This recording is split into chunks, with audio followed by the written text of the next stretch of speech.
Shalom peuple de Dieu, la maison de la restauration vous souhaite le bienvenu. Voici comment se présente le programme de nos cultes. Tout le mardi, nous venons pour étudier la Bible dès 17h juste à 19h30. Et tout le jeudi, nous venons pour prier et intercéder pour nos familles dès 17h juste à 19h30. Et tout le dimanche, nous venons pour célébrer l'Éternel de 8h30 à 10h30. Et vous pourriez également nous suivre sur nos différentes plateformes, entre autres Facebook, YouTube, Instagram et TikTok en tapant Église Mirel. Et enfin, souriez car vous êtes à l'église.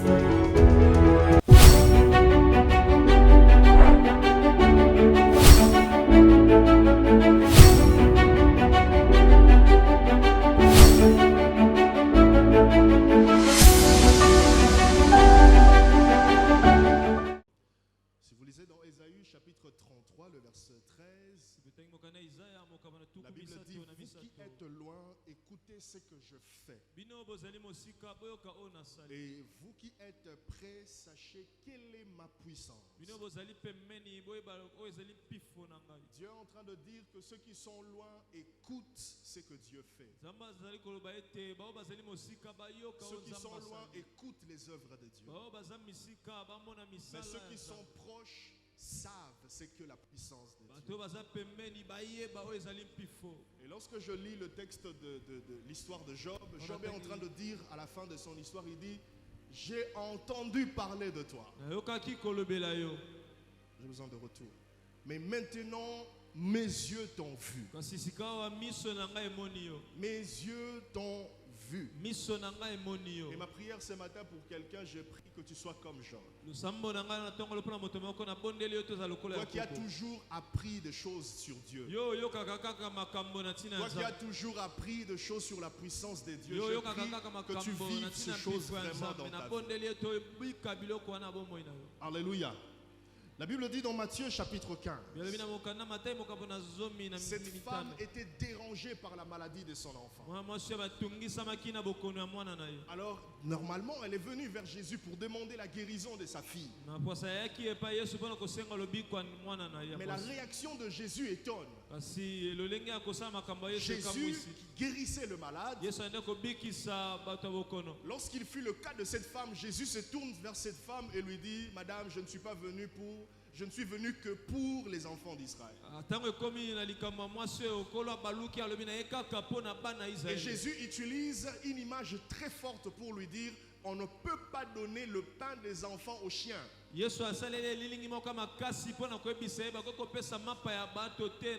Jésus qualifie le chien comme étant les étrangers, les païens, tous ceux qui sont en dehors d'Israël.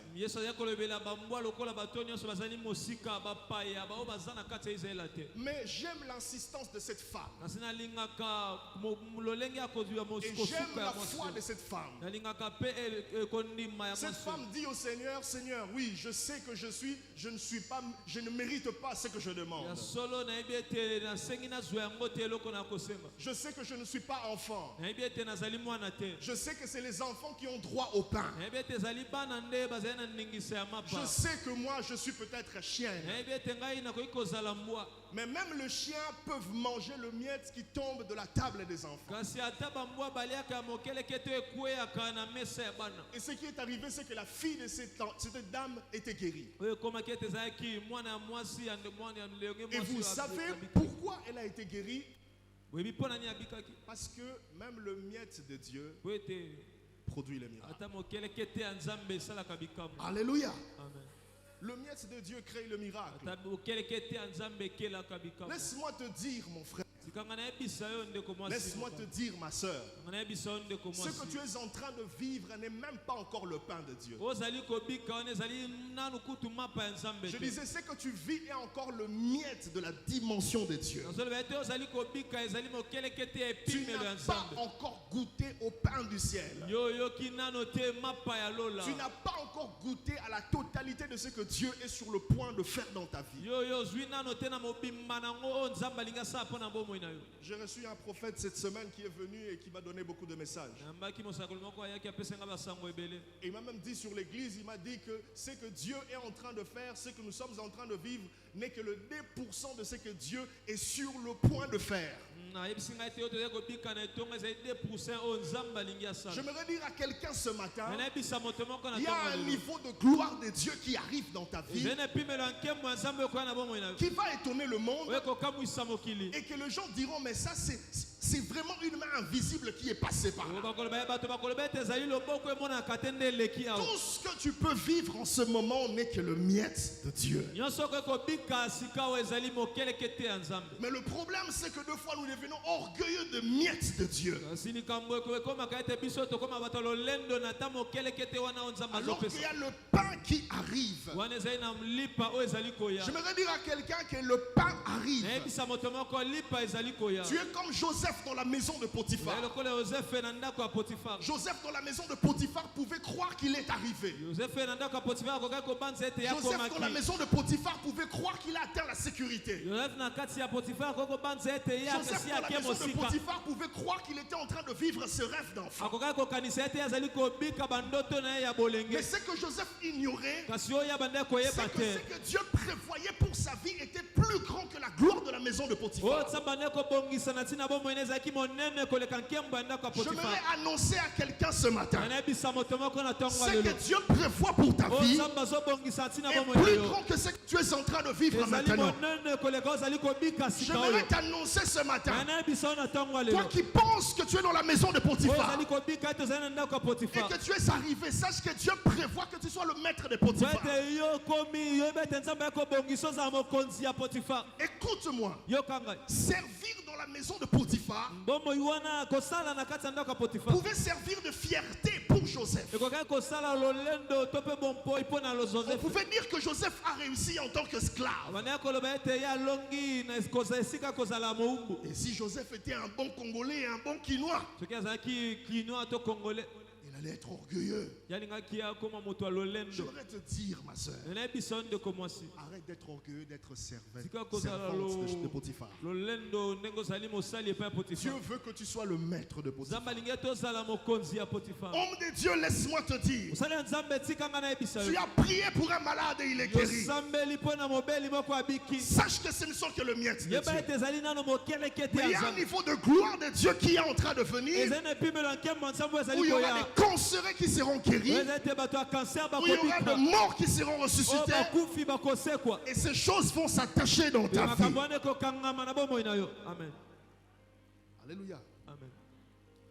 Vous savez, nous avons un problème dans notre nation. Dans notre nation, nous nous contentons de miettes. Dans notre nation, nous chantons le miette. Dans notre nation, nous vivons dans des miettes. Et ce que nous vivons n'est rien par rapport à ce que Dieu peut faire. Écoutez, le miette sont de prophéties qui prédisent que le pain existe. Quand Dieu te fait goûter au miette, sache qu'il y a les pains qui existent quelque part. Mais pour atteindre la dimension de pain, c'est là que tu dois engager la foi. C'est là que tu dois engager la prière. C'est là que tu dois payer le prix. Vous savez, pour qu'un avion monte, décolle, l'avion prend de l'élan. L'avion commence d'abord par se fâcher. L'avion vient, et puis ça monte. Et ta vie ne peut pas décoller si tu ne te fâches pas. Pour que ta vie décolle, tu dois en avoir marre de choses que tu es en train de vivre. Pour que ta vie monte, tu dois en avoir ras-le-bol des mêmes situations que tu vives toutes les années. Au-delà de ce que tu peux vivre, il y a plus que ça. Un jour, Jean et Jean sont venus voir Jésus. Ils ont demandé à Jésus, Seigneur, quand tu seras dans ta gloire, nous voulons que l'un soit à ta gauche et l'autre à ta droite. Ils ont demandé à Jésus la position. Mais écoutez la réaction de Jésus. Jésus leur dit, ah, vous voulez la position, c'est bien. La position n'est pas un problème. Mais est-ce que vous êtes capable de boire la même coupe que je bois? Est-ce que vous êtes prêt à payer le prix pour cette position? Écoutez-moi, Église. À chaque position est attaché un prix à payer. À chaque position est attaché un sacrifice à faire. La grâce de Dieu n'exclut pas le prix à payer. Il y a des gens qui veulent de grandes choses dans leur vie. Mais est-ce que vous savez ce que ces choses vont vous coûter? Le prix à payer est toujours attaché au verbe donner. Tu veux la présence de Dieu, tu dois donner du temps à Dieu. Tu veux la puissance de Dieu, tu dois prier. Tu veux l'onction du Saint-Esprit, tu dois jeûner. Tu veux le prophétique, tu dois t'enfermer. L'onction de Dieu, la puissance de Dieu a un prix à payer. Il y a des choses à donner. Lorsqu'on regarde l'église du Nigeria aujourd'hui, vous savez, le Nigeria en Afrique, c'est la première nation qui regorge les plus de grandes églises. Au Nigeria, vous avez des églises de 50 000 membres. Des églises de 200 000 membres. Des églises de 1 million de membres. Ça existe au Nigeria. Une église qui est comme une cité. Comme un quartier.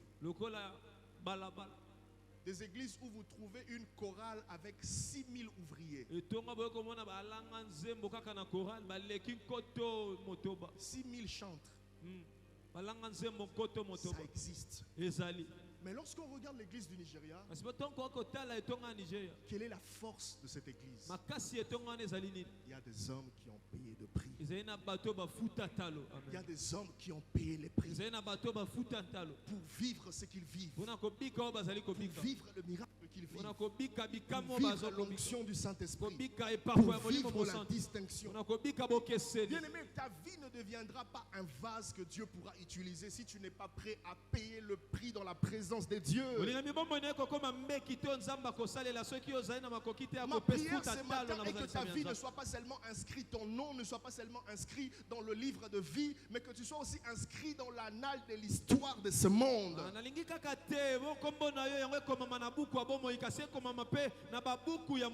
Vous savez, nous sommes dans une génération de la vitesse, où les choses se passent vite, où nous voulons que tout soit fait rapidement. Aujourd'hui, en un clic, on peut envoyer un mail aux États-Unis. Aujourd'hui, rien qu'en un clic, tout peut arriver. C'est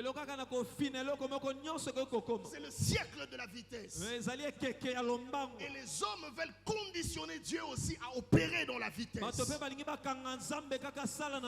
Mais écoutez ce que la Bible me dit dans Jérémie chapitre 6, le verset 16. Ainsi parle l'Éternel. Placez-vous sur le chemin. Regardez et demandez quels sont les anciens sentiers. On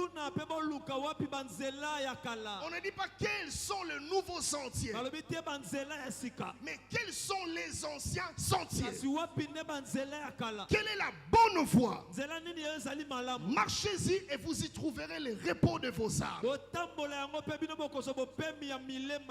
Mais ils répondirent, nous n'y marcherons pas. Dieu dit, quand vous voulez marcher avec moi, ne cherchez pas de nouveaux chemins. Cherchez des anciens chemins. Recherchez des anciens sentiers. Aujourd'hui, mes frères, nous voulons de nouvelles choses. Nous voulons de nouveaux miracles. Nous voulons que Dieu opère dans de nouvelles dimensions. Mais écoutez, le même cause produisent le même effet. Si nous voulons vivre ce que les apôtres ont vécu, nous devons faire ce que les apôtres faisaient. Si nous voulons voir ce que l'église primitive vivait, l'église finitive doit faire ce que l'église primitive faisait. Quelle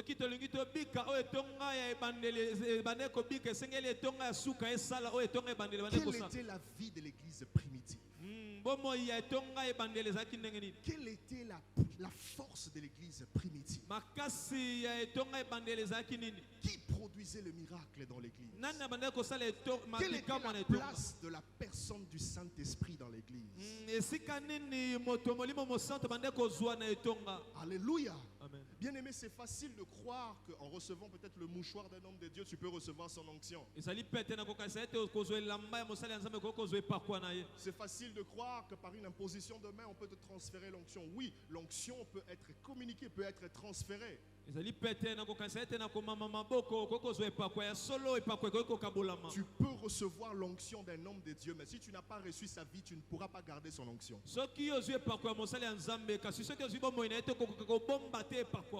Car quand tu reçois l'onction d'un homme de Dieu sans recevoir sa vie, tu finiras par perdre son onction.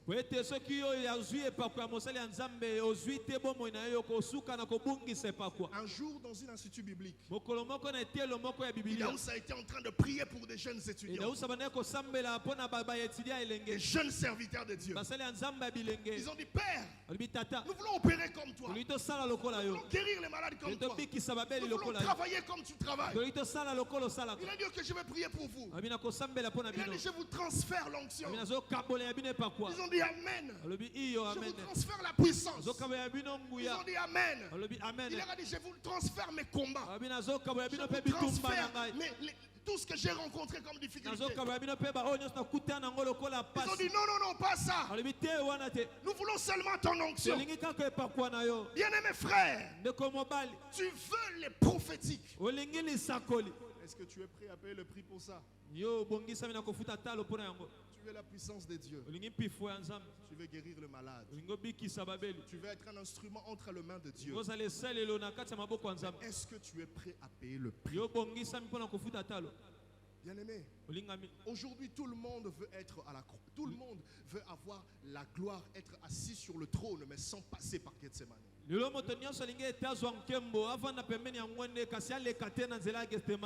monde veut être sur le trône avec une couronne de gloire, mais personne ne veut monter sur la croix avec une couronne d'épines. C'est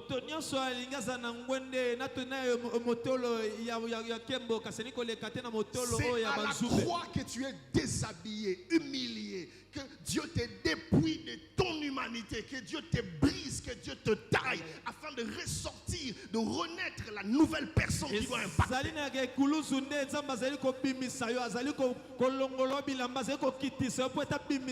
vais dire à quelqu'un ce matin qu'il n'y a pas de terre promise sans passer par le désert. Il n'y a pas de rose sans épines. Il n'y a pas de Pentecôte sans la Pâque. Il n'y a pas d'effusion de l'esprit sans effusion de sang. Il n'y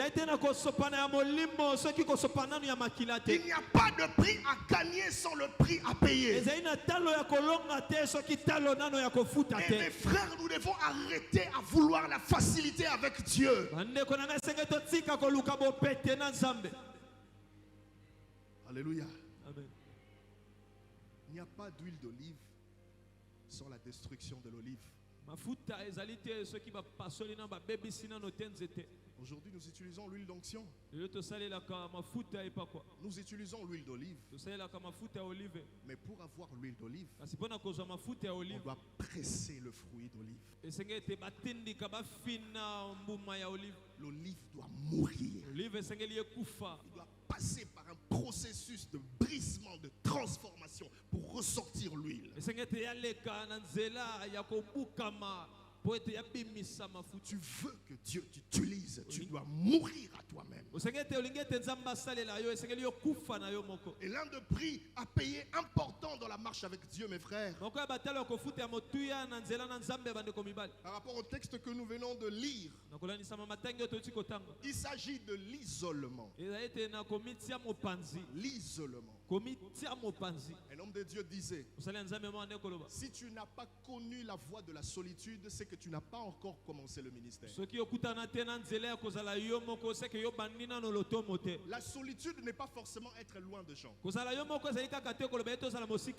La solitude avec Dieu peut faire en sorte que tu es entouré de gens, mais au fond de toi, tu es seul.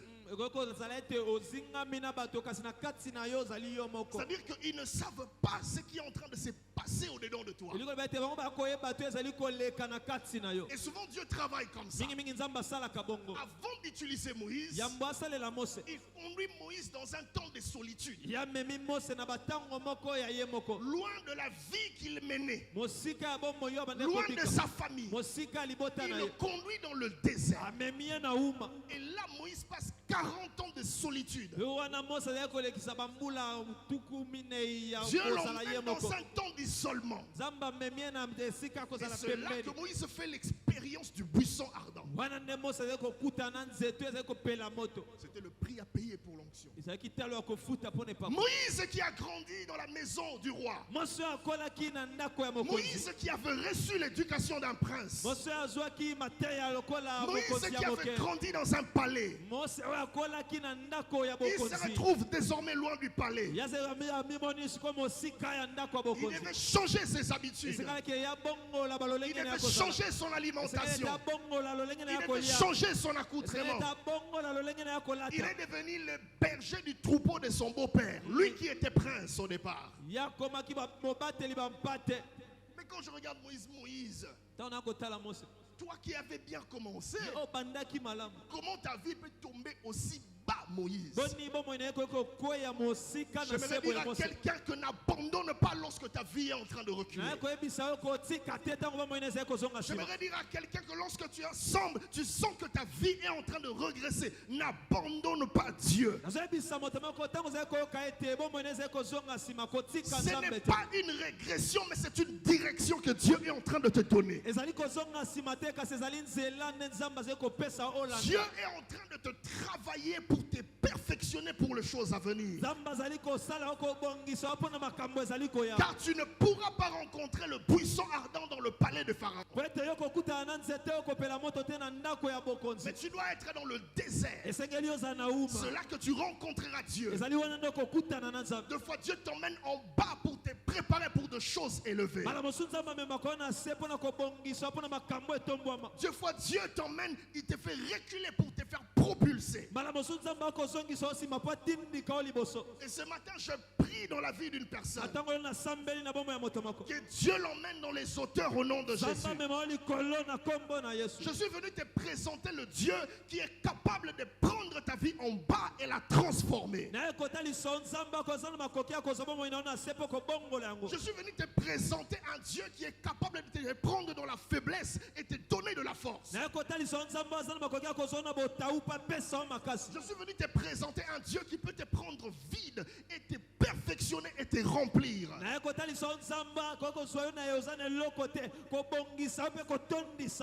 Alléluia. Amen. Ça arrivera toujours cette saison dans ta vie Où où Dieu va te vider. Dieu Dieu va te vider de ton orgueil. Dieu va te briser, te tailler pour te perfectionner pour les choses à venir. Et si tu cherches Dieu, il va t'utiliser, il va te oindre, il va te bénir, il va t'élever. Je n'ai jamais vu un homme chercher Dieu et finir sa vie en bas. Jamais. Vous savez, tu peux être dans une maison et tu perds tes clés. Les clés sont là quelque part. C'est à toi de chercher. C'est comme Dieu. Dieu est là, à côté de toi, en toi. Mais c'est à toi de le chercher. Il dit, je me laisserai trouver à celui qui me cherche. C'est pourquoi dans Genèse 32 que nous avons lu, la Bible dit que Jacob a reçu une visitation d'un ange. Mais ce qui m'étonne dans cette histoire, c'est que cet ange n'est pas venu lorsque Jacob était avec ses femmes, ni avec ses enfants, ou avec tous ses biens. C'est quand Jacob demeura seul que l'ange est venu. Écoutez, il y a des visitations qui ne viendront pas dans la foule. Il y a des anges qui ne te visiteront que dans ton lieu secret. Pas quand tu es entouré, mais quand tu es seul face à Dieu. Et ce matin, je te prie de payer le prix de la solitude dans la présence de Dieu. Écoutez, la solitude avec Dieu attire les cieux naturels. Regardez l'histoire de tous les révivalistes, tous les hommes de réveil. Pour la plupart, c'était des hommes qui savaient se retirer de lieux secrets et chercher Dieu. Alléluia. Amen. Tu dois apprendre à te retirer pour chercher Dieu. Bien-aimés frères, la théologie c'est bien. La connaissance c'est bien. Avoir les compétences c'est bien. Avoir le savoir-faire, tout ça c'est bien. Mais ce n'est pas ça qui produit l'impact. Ma soeur, avoir un capital c'est bien. Acheter le produit c'est bien. Mais ce n'est pas ça qui donne les résultats. Ce qui donne le résultat, c'est la généalogie. L'art de rester à genoux devant Dieu. C'est ce qui te donnera l'impact. En cette Pentecôte, décide-toi de payer le prix des Dieu. Tu manges trop. Tu manges trop. Est-ce que vraiment quand tu regardes ta vie, tu dois vraiment manger? Vraiment quand tu regardes ta vie, tu dois manger. Vraiment quand tu regardes ta vie, tu dois dormir. Toi là, vraiment tu dois dormir 8 heures de temps. Avec tous les défis que tu as, tu dors 8 heures de temps et tu ronfles en plus.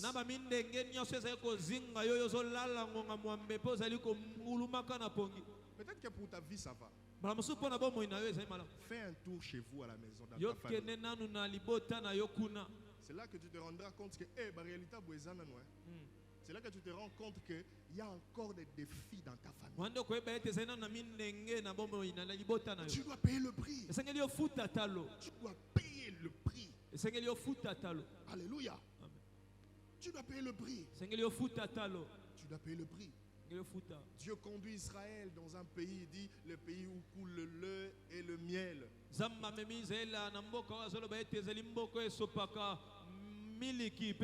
Certainement quand Dieu leur avait dit ça, eux pensaient que dans ce pays-là ils auraient un fleuve de lait.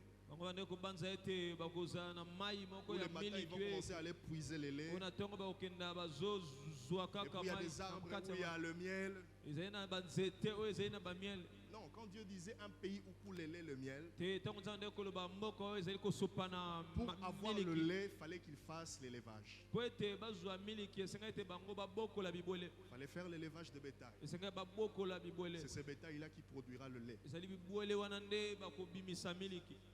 Il fallait qu'ils fassent l'agriculture. Quand Dieu leur a promis un pays où coulait le lait et le miel, c'était en quelque sorte un appel au travail. Un appel à payer un prix quelque Et regardez ce que Dieu fait. Dieu leur dit, je vous donne Cana. Mais ils arrivent à Cana, Cana est occupé. Il y a des géants qui occupent Cana. Mais Seigneur, tu as dit que tu m'as donné Cana. Oui, je te donne Cana. Mais comment ce Cana est occupé? C'est à toi de te battre pour posséder ce territoire. Alléluia. Dieu peut te donner une bénédiction. Mais il te demande de te battre pour posséder cette bénédiction. Il te demande de te battre pour entrer dans cette bénédiction. Elle est déjà à toi. Mais tu dois te battre. Tu dois engager la lutte dans la prière. Tu dois engager la lutte dans les jeûnes. Tu dois engager la lutte dans le sacrifice. Tu dois engager la lutte à chercher Dieu pour entrer dans l'effectivité de ton appel. Ce matin, j'aimerais dire à quelqu'un, beaucoup d'entre nous, la vie que nous menons n'est pas notre vie. Si vraiment Dieu te montre ta vraie vie au ciel, tu te rendras compte que ce que tu vis sur la terre parfois représente les 1% de ce que tu devrais vivre. Mais pour que la volonté de Dieu qui est au ciel se produise sur la terre, il te faut engager la lutte dans la prière. Pourquoi? Parce que le monde est sous la puissance du malin. Dieu a donné ce monde à l'homme. Mais l'homme, par sa désobéissance, il a cédé le monde entre les mains du malin. Et le monde est sous la puissance de ténèbres. Et toutes les réalités naturelles que nous voyons sont contrôlées d'abord par les réalités spirituelles. Tout ce qui se passe dans les naturels se décide, s'ordonne d'abord dans le spirituel. L'élévation d'un homme commence d'abord dans le spirituel. C'est quand le spirituel arrête qu'on va élever cette personne, alors dans le matériel ça va se matérialiser. Même la chute d'un homme commence dans le spirituel. Celui le spirituel va ligner au boule. Tout commence par là. Voilà pourquoi tu dois comprendre que je dois lutter dans le spirituel. Parce que ma vie est d'abord spirituelle. Ma vie est d'abord spirituelle. Et tout ce que je vis n'est que la conséquence de ce qui se passe dans le spirituel. Tu dois lutter dans la prière. Lutter à chercher Dieu. Vivre ta vraie destinée. Alléluia. Amen. Pour conclure ce matin,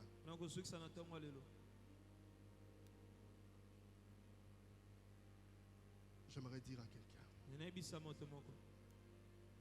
le temps où nous sommes, c'est le temps de donner plus qu'avant. C'est le temps où les intercesseurs doivent prier plus qu'avant. C'est le temps de chercher Dieu plus qu'avant.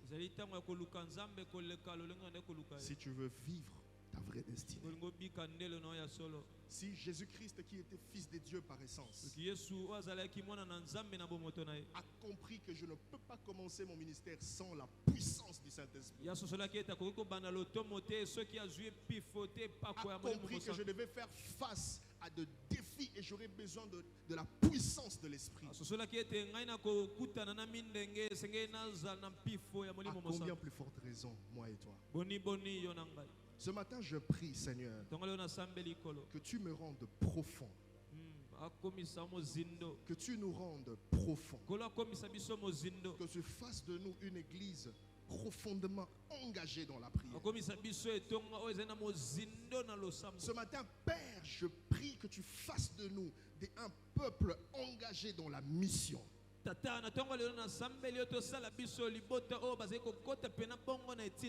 Ce matin, je prie, Père, que tu nous donnes conscience des enjeux du sacerdoce. En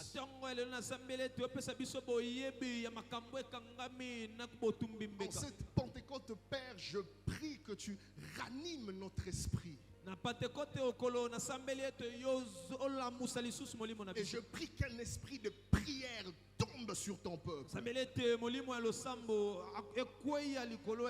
que là où notre vie de prière était éteinte, Père, je prie qu'elle soit ranimée au nom de Jésus. Nous